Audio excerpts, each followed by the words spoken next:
বলে আমি আমার বক্তব্য সংক্ষিপ্ত করছি। দুটো কথা শুধু বলবো, এসআইআর আর কি গো মনে আছে ওয়াকাফ।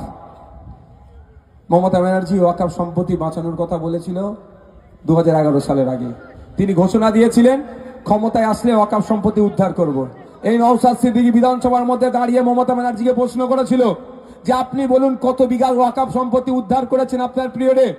উত্তর দিতে পারেনি, শুধু বলছি এই করেছি সেই করেছি, অত বিঘা তত বিঘা, এক্সাক্ট ফিগারটা বলতে পারেনি। বলছে আমি অনেক জায়গা উদ্ধার করেছি, আর আমি বলে যাচ্ছি কত বিঘা বলুন।